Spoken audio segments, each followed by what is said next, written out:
各位有馬房專運戰，大家好。今次咧3月18號星期三，法蘭克福夜馬賽事將會跑9場賽事。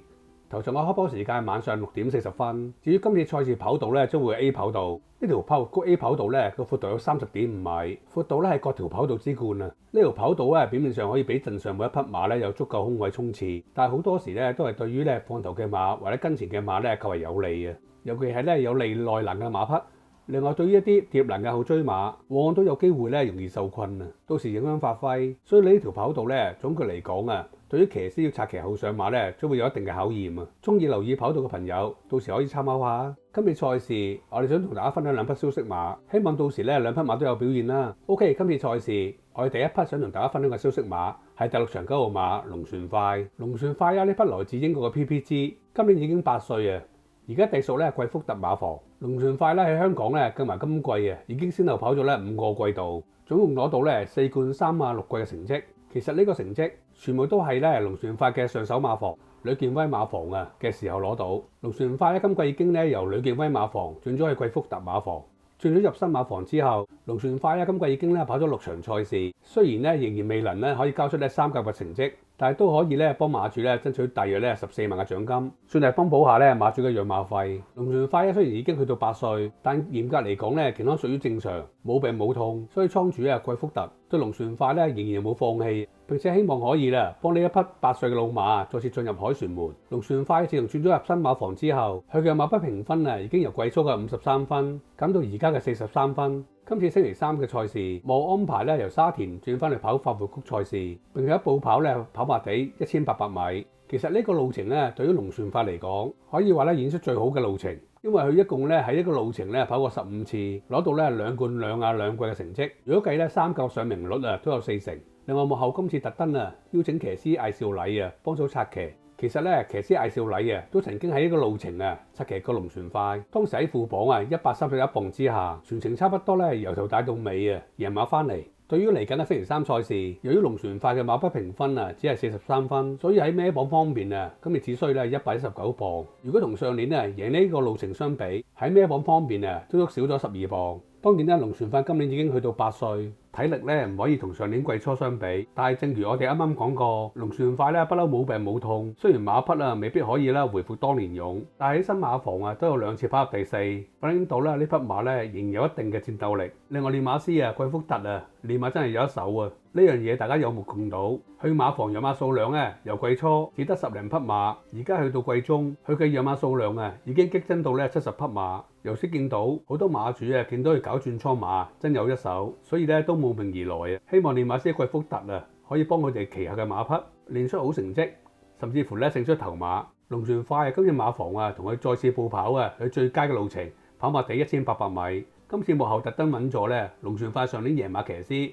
艾少禮幫手策騎。另外今次咧龍船快啊只需孭到咧119磅，對呢匹老馬嚟講啊有一定嘅着數啊。加上今次咧好幸運咧追到第2檔，對於呢匹咧喜歡帶頭嘅馬將會有一定嘅幫助啊。希望到時咧龍船快咧可以跑翻咧好嘅成績，到時可以見到馬主啊入凱旋門啊影張頭馬相，咁啊最好不過啦。最後咧當然消息還消息，每一次咧我哋都會咧留意臨場嘅賠率。其實我哋都有留意咧練馬師貴福特嘅贏馬賠率，發現馬匹嘅表現啊同有冇賠率咧都直接掛鈎啊。到現在為止啊，貴福特至今啊贏咗18場頭馬，當中賠率咧由最熱嘅2.7倍去到最爛嘅只得15倍，所以大家可以臨場啊真係留意下咧龍船快嘅嗰晚嘅賠率。如果咧賠率有10零倍樓下，屬於射程範圍；但相反咧，如果臨場賠率咧太爛的話，可能未必似樣，所以大家到時要改變下呢匹馬嘅籌注策略啊。因為貴福特所有頭馬嘅賠率，甚至乎喺馬房跑入位置嘅賠率，其實大多數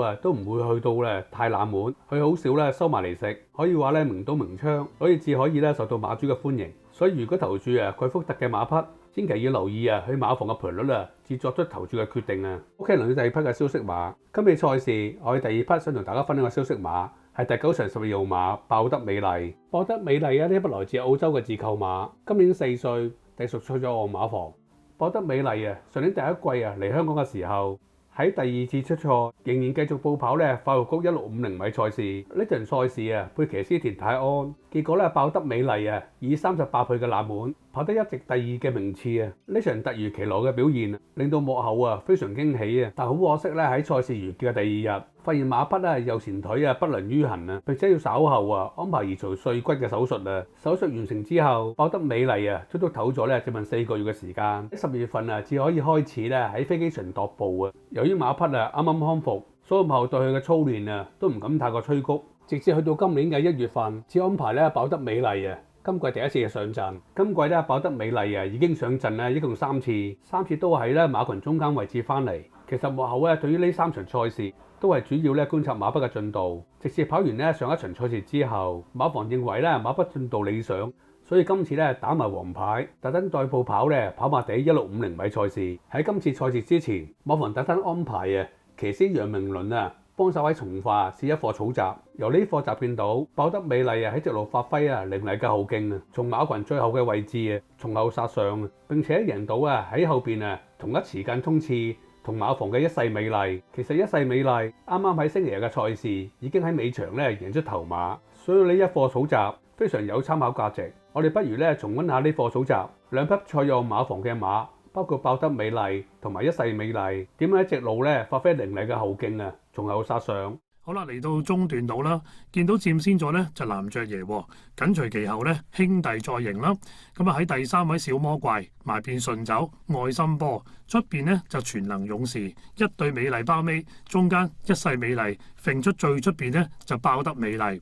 好啦，最後300藍雀爺鬆嗰2步呢都仲有多少啊？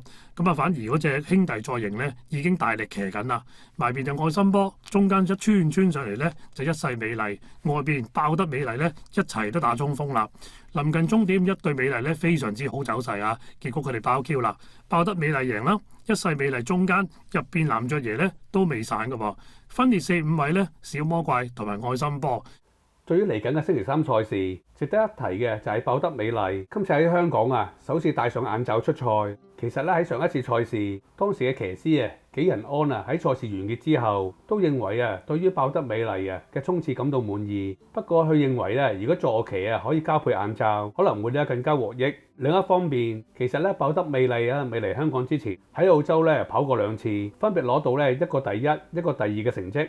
其實呢2場賽事，鮑德美麗都有戴上眼罩出賽，所以嚟緊嘅星期3賽事，冇安排鮑德美麗用翻澳洲用開嘅配備眼罩出賽，就係希望鮑德美麗今次賽事會有更好嘅表現。另外鮑德美麗今次用騎師艾少禮，今日成績相當好而家已經贏咗36場頭馬。另外要留意練馬師蔡約翰同騎師艾少禮今季大家合作成績相當理想蔡約翰至今攞到31場頭馬，當中有12場頭馬係同艾少禮合作攞到嘅。呢個合作數字佔咗蔡約翰馬房嘅頭馬數字差不多接近40%兩人合作嘅成功率可以話非常之高所以今次賽事冇打埋黃牌替鮑德美麗報名。